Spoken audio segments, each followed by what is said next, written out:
Visualization is not simply the art of thinking about something to manifest it. It is far more complex than that.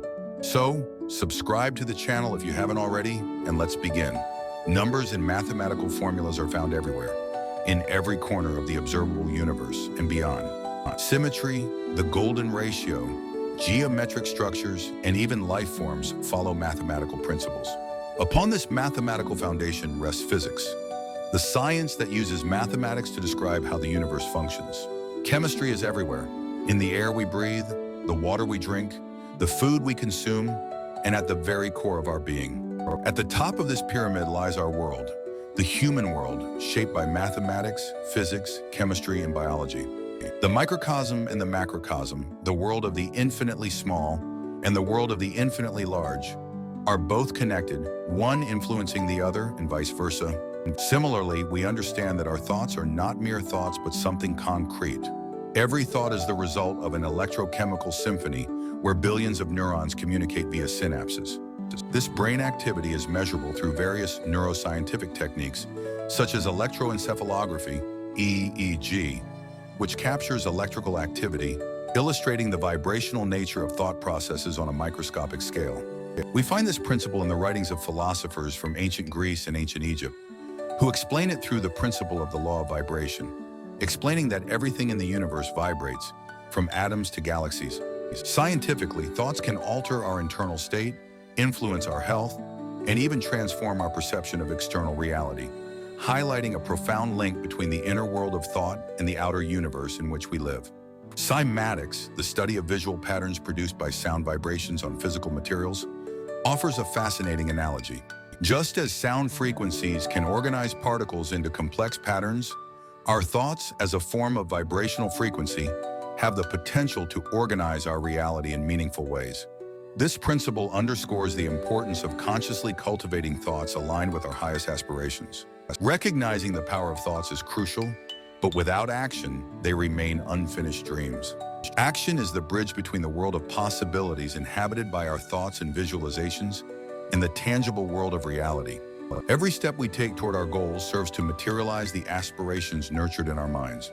This dynamic is at the heart of many wisdom traditions and is supported by research in behavioral psychology, which demonstrates how small daily actions oriented toward a specific goal can lead to significant changes in our lives. The invention of the telephone by Alexander Graham Bell is another perfect example of the necessity of moving from idea to action. Conversely, a precarious state of health can harm our mental state, creating a negative cycle. You are there, living your dream internally. Imagine every detail as if it were a memory or the present moment. Like in a dream, you are experiencing your future. These seemingly imaginary emotions are currently altering your mood, choices, and decisions. If you want a simpler inverse proof of this principle, imagine having an oral exam or a test coming up that might make you anxious. You'll see that, as in the previous case, thinking about this stressful event will give you a knot in your stomach and change your behavior, making you anxious and stressed. This knot in your stomach, caused by the stress generated by the thought of anticipating the future, also modifies your internal biochemistry, releasing cortisol and making you feel unwell inside. The effects of thoughts on the alchemy of our body are therefore very real and imperative to control, or at least to direct. But it is in these moments that we must force ourselves to act with discipline. That is, when we feel sad, to avoid collapsing and overcome this challenge, we must have the will to imagine ourselves happy by envisioning an experience that makes us happy. This will gradually change our state of mind, putting us back in the right mindset conducive to success. Find a peaceful place and adopt a comfortable posture to reduce physical tension and facilitate concentration. Begin with deep breathing techniques to induce a state of relaxation, allowing the mind to become more receptive. Repetition is crucial. Regular practice strengthens the neural networks associated with your vision, making the goal psychologically more tangible. Dedicate time each day to this practice, maintaining clear focus and intention to deeply imprint the image in your consciousness. In fact, visualization must be practiced to such an extent that you almost no longer differentiate your visualization from reality. You must succeed in believing it as firmly as you believe in reality. Successful visualization, therefore, boils down to convincing yourself that you have achieved your goal before it has even been realized. Because our behavior reflects what we think we are. If we consider ourselves poor, we will act like a poor person. Similarly, if we consider ourselves losers, we will act like losers. The first step to success is to want it. And if you clicked on this video, it means you want it, so you will succeed. You just need to put into practice everything we learn. That is, it is not enough to act out fear to make the audience feel it. The actor must feel it to share it. This technique, often associated with the Stanislavski method, is an acting technique that involves immersing oneself in the skin of the character one portrays. In the case of Split, James McAvoy had to play Kevin Wendell Crumb, a man suffering from dissociative identity disorder. To prepare for such a role, James McAvoy spent several days in a psychiatric hospital where he met people suffering from this disorder. He also read books and articles on the subject.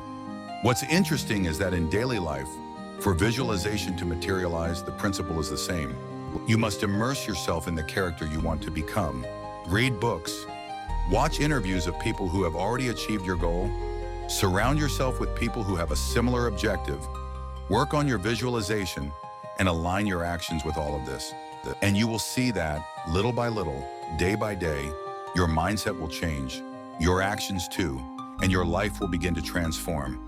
And this starting from the very first day. By focusing on your goal and fully feeling the experience as if it were already realized, you begin to influence your body's chemistry. This practice does not just illuminate the path to your goal, it actively modifies your internal state, promoting the production of dopamine and other hormones that improve your mood and motivation. By embodying the mindset of your goal, you initiate a process by which you gradually become the person capable of achieving that goal. By imagining yourself as a winner, you adopt the biochemistry of a winner, which not only modifies your perception and behavior, but also attracts favorable circumstances for the realization of your vision. Tell me in the comments what you thought of this, and if you liked the video. If so, subscribe and give it a thumbs up. Thank you, and I'll see you soon in the next video.